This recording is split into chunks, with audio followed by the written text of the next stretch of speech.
হিন্দা তার হাত দিয়া ওই তীরের ফাঁকা জায়গাটাকে আরো ফাঁকা করে বের করে আমির হামজার কলিজাটা বের করে আমার হাতের মধ্যে ধরাইয়া দিছে। আমি আমির হামজার কলিজাটা আমি চাবাইয়া চাবাইয়া, খাওয়া তো যায় না, আমি চাবাইয়া চাবাইয়া বাহিরে ফালাইয়া দিতেছি। এই দৃশ্য সাহাবা একরাম অনেকেই দেখেছে। শুধু তাই না, আমি আমার হাতের মাধ্যমে আমির হামজার কান দুইটাকে কেটে আমি হিন্দার কানের মধ্যে ঝুলাইয়া দিয়েছিলাম। আমি আমির হামজার হাত দুইটাকে কেটে আমি আলাদা করে ফেলেছিলাম। আমি আমির হামজার পা দুইটাকে কেটে কেটে আমি আলাদা করে ফেলেছিলাম। আমি আমির হামজার নাকটা পর্যন্ত আমি কেটে আলাদা টুকরো টুকরো করে ফেলেছিলাম। আমার মনে হয় না এই সাধারণ ক্ষমার ঘোষণার পরেও আল্লাহর রাসূল সাল্লাল্লাহু আলাইহি ওয়াসাল্লাম আমাকে মাফ করবেন। কোন মুখ নিয়ে আমি তার কাছে দাঁড়াবো? কারণ আমার কোনো মুখ নাই এই কাফের বেঈমান মুশরিকদের অন্যায় অত্যাচারের বিরুদ্ধে। আমির হামজা নবী সাল্লাল্লাহু আলাইহি ওয়াসাল্লামকে সব সময় পাহারা দিয়ে রাখতেন। তার কারণে নবীর উপরে আঘাত কম আসতো, কিন্তু আমি সেই আমির হামজাকে আমার নিজ হাতে এরকম কেটে কেটে টুকরো টুকরো করে ফেলেছি। রাসূলুল্লাহ সাল্লাল্লাহু আলাইহি ওয়াসাল্লাম তিনি নিজেও এই উহুদের ময়দানে আক্রান্ত হয়েছে। এক কাফের, এক বেঈমান, এক মুশরিক পিছন থেকে নবীজির মাথার উপরে একটা পাথরের মাধ্যমে আঘাত করছে। নবীজি সাল্লাল্লাহু আলাইহি ওয়াসাল্লাম লোহার যেই পাতলা হেলমেট পরা ছিল, হেলমেটটা ভেঙে কপালের চারার মধ্যে ঢুকে গেছে। আর এক কাফের আইসা কপালের উপরে একটা পাথর দিয়ে আঘাত করছে, ওই হেলমেটটা আরো ভিতরের মধ্যে ঢুকে গেছে। আর এক বেঈমান আইসা পাথর একটা হাতে নিয়ে নবীজির মুখ বরাবর মারছে, সামনের বড় দাঁত দুইটা ভেঙে গেছে। আল্লাহ চাহে তো আদায় করতে পারবো, কিন্তু দেশের 8 থেকে 10টি জেলা আজকে পানির মধ্যে একদম নিমজ্জিত। বিশেষ করে ফেনী, নোয়াখালী, লক্ষ্মীপুর, চাঁদপুর, খাগড়াছড়ি এবং কুমিল্লার একটা অংশ বর্তমানে সবাই জানেন পানির নিচে। এই অঞ্চলগুলোর হাজারো মসজিদে আজকে জুমার নামাজ আদায় করা সম্ভব হবে না। এমন এমন অবস্থা যে কোনো কোনো বিল্ডিংয়ের 2 তলা পর্যন্ত সব পানি, আবার কোনো বিল্ডিংয়ের 1 তলা সম্পূর্ণ পানির মধ্যে ডুবে আছে। আমরা বিভিন্ন মাধ্যমে এভাবে দেখতে পেয়েছি মানুষের হাহাকার, মানুষের কান্নায় সেই পূর্বাঞ্চলের আকাশগুলো আজকে ভারী হয়ে গেছে। আল্লাহ তাআলার দরবারে দোয়া করি, আল্লাহ তাআলা যেন এই দুর্যোগ, এই বন্যা থেকে তাদেরকে কুদরতি হাতে হেফাজত করেন। বহু মানুষ এ পর্যন্ত যা আমরা দেখলাম ইন্তেকাল করছে, বহু শিশু ইন্তেকাল করছে। মানুষের আর্তনাদ, আজকে খুবই ভয়াবহ অবস্থা। এর মধ্যে আমাদের দোয়া করা ছাড়া উপায় নাই। যারা বাহির থেকে সাহায্য সহযোগিতা নিয়ে সেখানে যাইতেছেন, রাস্তার অবস্থাও এমন যে পৌঁছা অনেকের পক্ষেই সম্ভব হয় না। তো রব্বে কারীমের দরবারে আমরা প্রাণ খুলে তাদের জন্য দোয়া করতে পারি। আল্লাহ তাআলা এই সমস্ত বিপদ যদি আপনাকে আমাকে দিত, একটা পরিবারের স্বপ্ন তিল তিল করে গড়ে তোলা, ঘরের আসবাবপত্র, ঘরের সামানা সব যদি পানির মধ্যে ডুবে থাকে, মানুষের খাওয়া দাওয়া প্রচুর পরিমাণে সমস্যা। এত পানি থাকলে সেখানে তো রান্না বাড়া এগুলো সম্ভব না, বিশুদ্ধ পানির অভাব। তো এই সমস্ত কিছু থেকে আল্লাহ যেন তাদেরকে হেফাজত করে এবং এই দুর্যোগকে কাটিয়ে এই বিপদ আল্লাহ তাআলা যেন তাদেরকে ধৈর্য ধারণ করার তৌফিক দান করেন। কত মানুষ কতভাবে হাহাকার করে কান্না করছে। দেখলাম এক 9 মাসের গর্ভবতী বোন, তিনি আর্তনাদ করে বলতেছে যে আমাকে একটু বাঁচাও। আবার মায়ের কোল থেকে ছোট সন্তান স্রোতে ভাসিয়ে নিয়ে যাইতেছে, সন্তানকে ভাসিয়ে নিয়ে যায়। এই অবস্থা দেখে বাবা আনতে গেছে, বাবাকেও ভাসিয়ে নিয়ে গেছে, কোনো খোঁজ খবর নাই। তো এই কঠিন পরিস্থিতি যদি মানুষ যেগুলো ধারণা করে, যদি কারো পরিকল্পিতভাবে কোনো দেশ থেকে পানি ছেড়ে দেওয়া হয়, তাহলে আল্লাহ তাআলা যেন তাদেরকে হেদায়েত দেয়। আর যদি হেদায়েত তাদের কপালে না থাকে, এত মানুষগুলোকে, লক্ষ লক্ষ মানুষদেরকে কষ্ট দেওয়ার কারণে আল্লাহ তাআলা তাদেরকে যেন ধ্বংস করে দেয়। আর যদি কোনো পরিকল্পনা না হয়, যদি প্রাকৃতিক দুর্যোগই হয়, আল্লাহ তাআলা যেন আমাদের এই বাংলাদেশের পূর্ব অঞ্চলের মানুষদেরকে হেফাজত করেন, আমিন। প্রিয় হাজরিন, আমরা গত 2 জুমা মক্কা বিজয়ের সেই ঘটনার কথা উল্লেখ করতেছিলাম। রাসূলুল্লাহ সাল্লাল্লাহু আলাইহি ওয়াসাল্লাম মক্কা বিজয়ের পরে যখন সাধারণ ক্ষমার ঘোষণা করলেন, তখন রাসূলুল্লাহ সাল্লাল্লাহু আলাইহি ওয়াসাল্লামের সর্বনিম্ন যেই সাহাবী, যাকে বলা হয় সাহাবী বলা হয়, ওই ব্যক্তিকে, যে ব্যক্তি নবীজি সাল্লাল্লাহু আলাইহি ওয়াসাল্লামের সান্নিধ্যে এবং সম্মুখে এসেছেন, তাকে দেখছেন এবং তার হাতে বায়াত গ্রহণ করছেন, ওই ব্যক্তিকে সাহাবী বলা হয়। নবীজির সবথেকে নিম্নমানের সাহাবী বলা হয় হযরতে ওয়াহশী রাদিয়াল্লাহু তাআলা আনহু। নবীজি সাল্লাল্লাহু আলাইহি ওয়াসাল্লাম সাধারণ ক্ষমার ঘোষণার পরে ওয়াহশী তিনি রাস্তায় রাস্তায় হাঁটে আর মানুষের কাছে বলে যে আমার সাহস হয় না যে আমি নবী মুহাম্মদের কাছে গিয়া দাঁড়াবো, আমার চেহারাটা তাকে দেখাবো, এটা আমার সাহস হয় না। লোকেরা জিজ্ঞাসা করে, কেন তোমার সাহস হয় না কেন? বলে, আমি জঘন্যতম একটা কাজ করেছি। কি কাজ করছো? বলে, আমি নবীজির চাচা আমিরে হামজাকে আমি জঘন্যভাবে আমি হত্যা করেছি। কবে হত্যা করেছো? আমি উহুদের যুদ্ধে নবীজি সাল্লাল্লাহু আলাইহি ওয়াসাল্লামের চাচাকে আমি হত্যা করে ফেলেছি। কিভাবে হত্যা করছো? এবার ওয়াহশী তার হত্যার বর্ণনা দেয়। শোনো,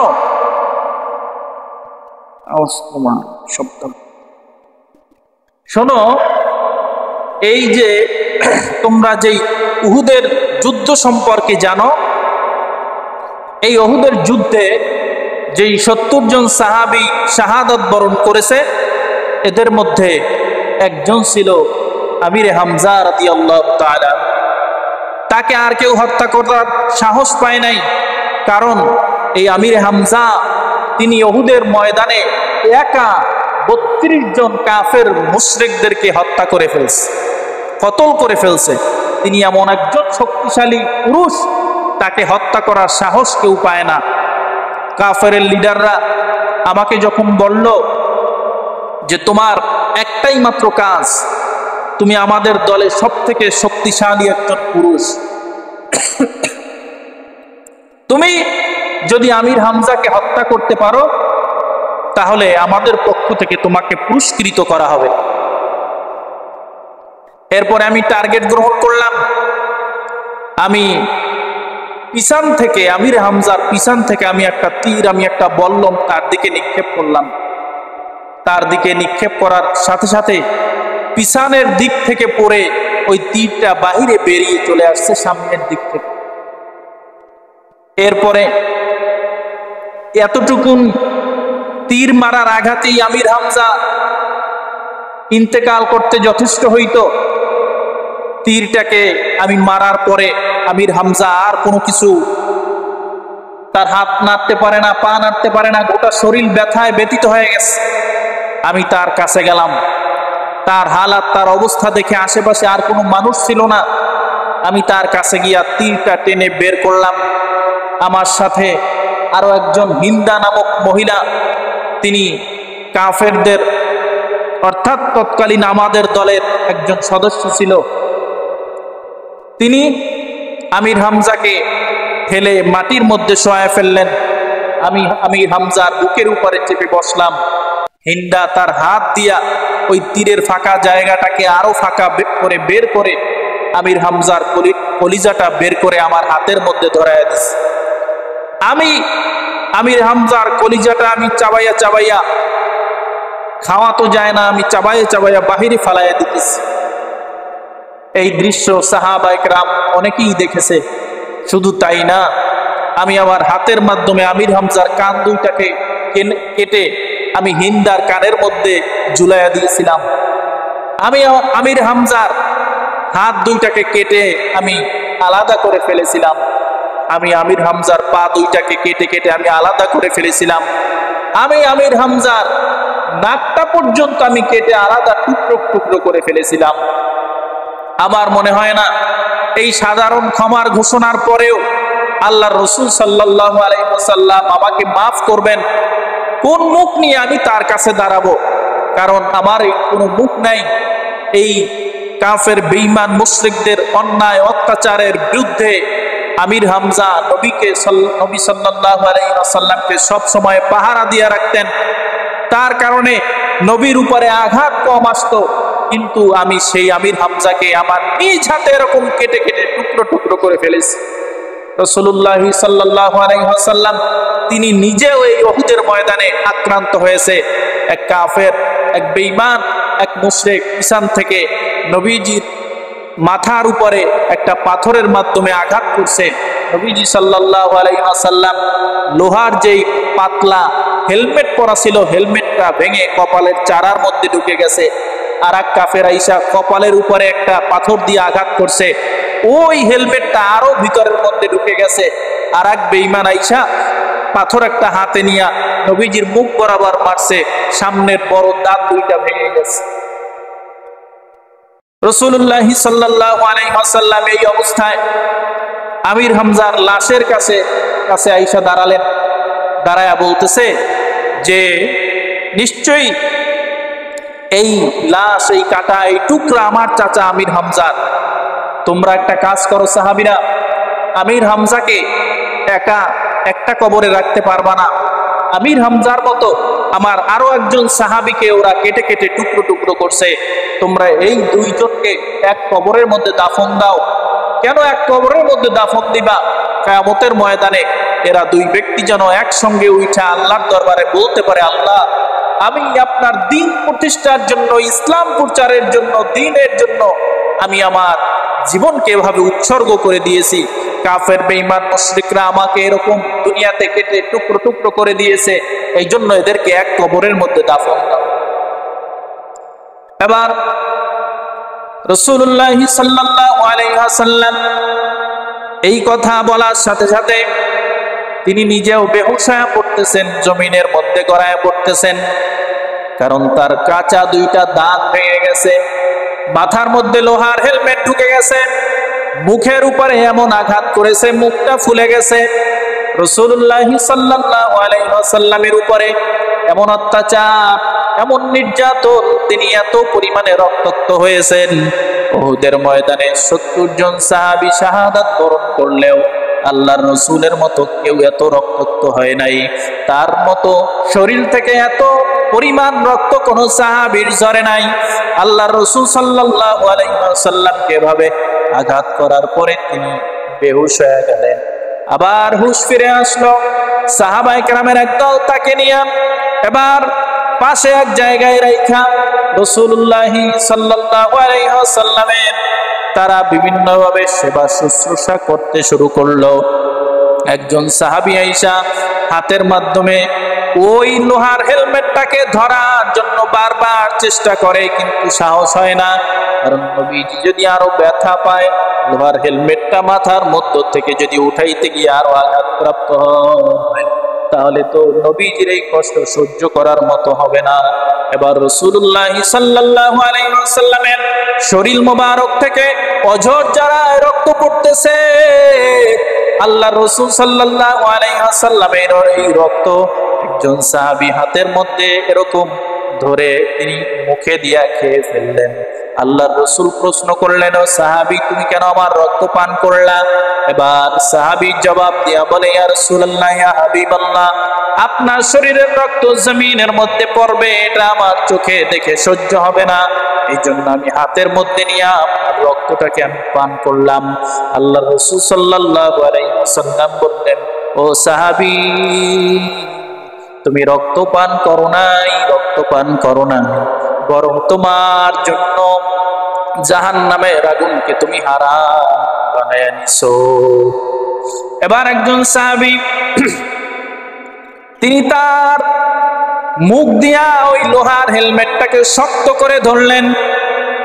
এবার দাঁতের মাধ্যমে শক্ত করে কামড় দিয়া লোহার হেলমেটটাকে জোরে একটা টান দিয়ে উঠায় ফেলছেন।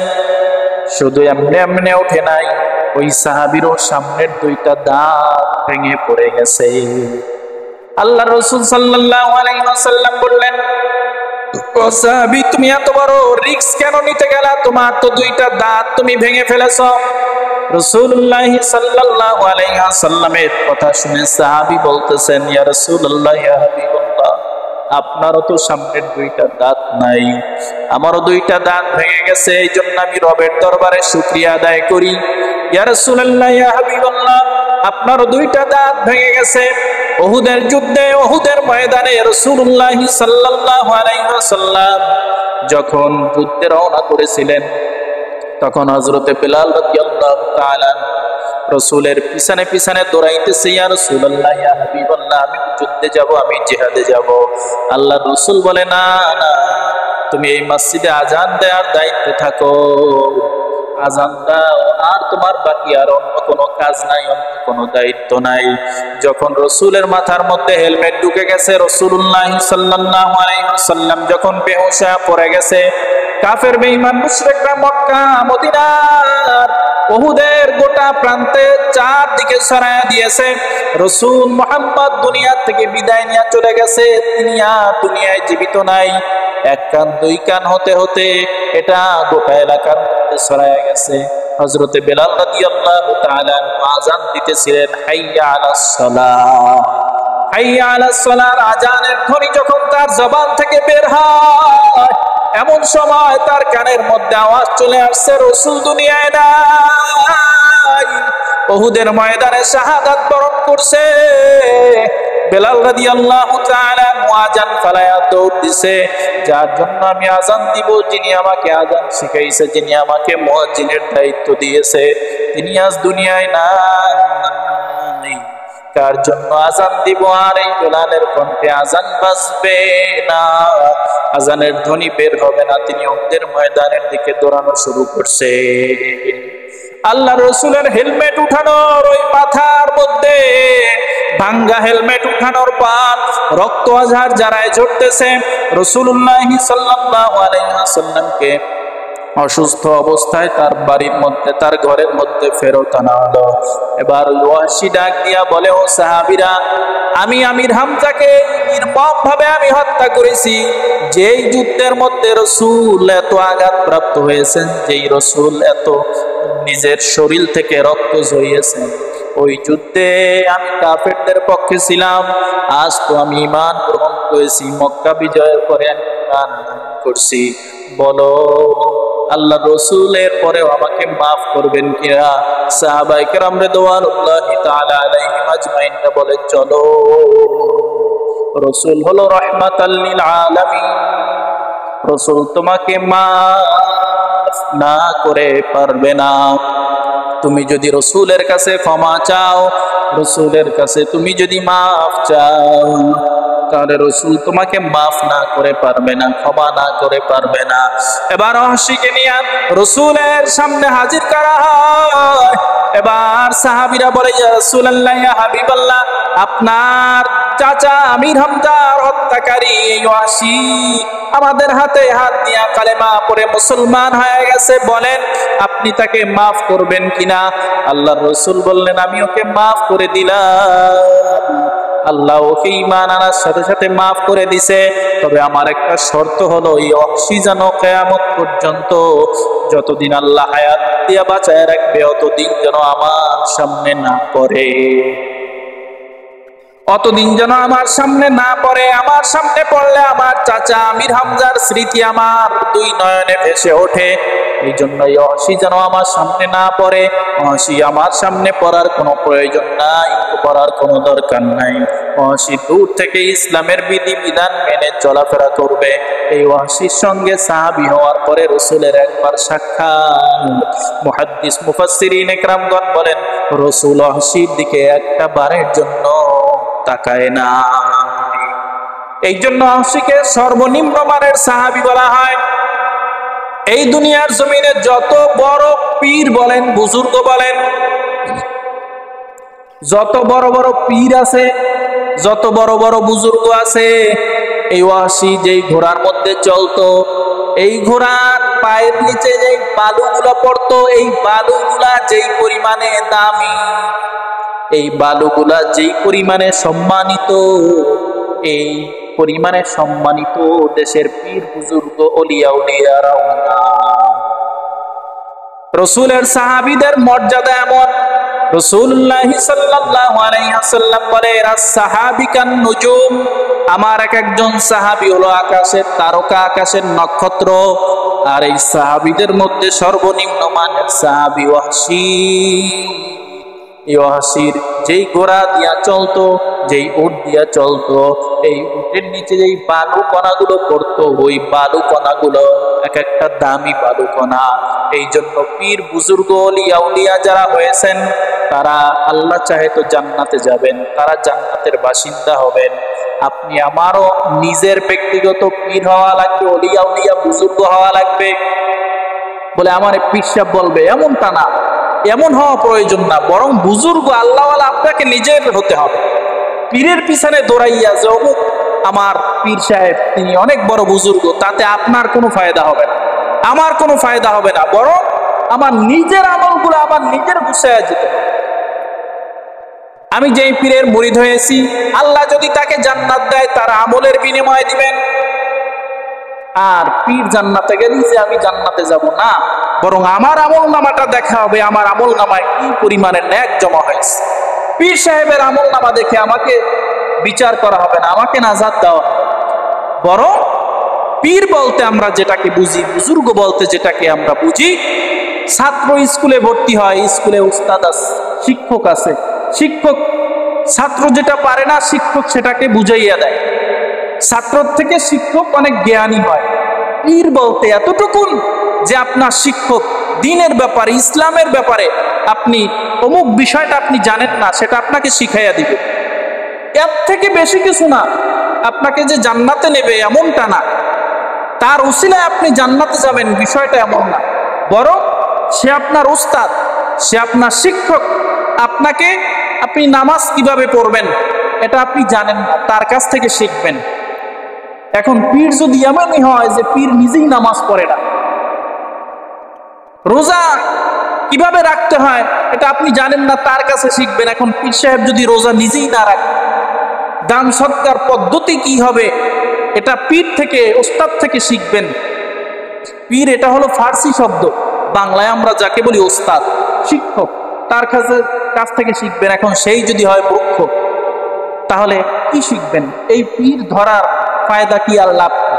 বরং নিজের আমলটা নিজে গুছান, 5 ওয়াক্ত নামাজ পড়েন, অন্তত আর কিছু না জানেন এটা জানেন যে 5 ওয়াক্ত নামাজ পড়া লাগবে, রমজানের রোজা রাখা লাগবে, টাকা পয়সা হইছে হজ করা লাগবে, টাকা পয়সা আছে যাকাত দেয়া লাগবে, অন্যের কোনো ক্ষতি করা যাবে না, অন্যের কোনো হক নষ্ট করা যাবে না, হককে হক বলা লাগবে, বাতিলকে বাতিল বলা লাগবে, সাদাকে সাদা, কালাকে কালা বলা লাগবে, গুনাহকে গুনাহ মনে করা লাগবে, নেককে নেক মনে করা লাগবে, কোনটা গুনাহ কোনটা সওয়াব এতটুকুন ধারণা অন্তত আমাদের সবার আছে।